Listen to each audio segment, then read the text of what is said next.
Dopo 3 giorni di agonia non ce l'ha fatta Cesare Zilio, l'architetto 36enne travolto la domenica di Pasqua da una slavina mentre stava salendo verso Cimagrava in Val di Vizze in Alto Adige.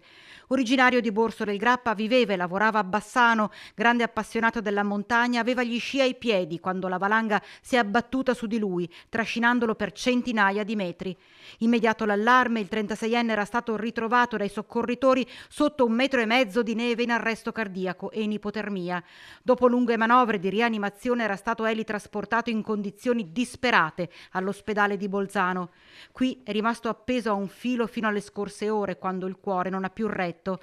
Cesare Zilio era figlio dell'assessora ai servizi sociali di Bassano del Grappa Francesca Busa, che si era subito recata domenica sera, appena ricevuta la notizia dell'incidente, assieme al marito e all'altra figlia, al capezzale del giovane.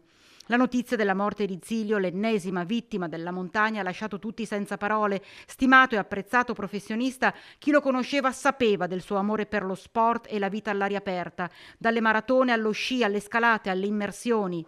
E prima di andarsene, un ultimo enorme gesto di generosità. Continuerà a esistere perché i suoi organi sono stati donati e potranno ancora vivere e pulsare in altri corpi che avranno altri nomi, un altro colore di occhi, un altro modo di camminare, ma in loro vibrerà ancora tutta l'energia di Cesare Zilio. E nei cuori di chi l'ha amato resterà la bellezza del suo sorriso pulito e contagioso, dall'alto di una montagna imbiancata di neve.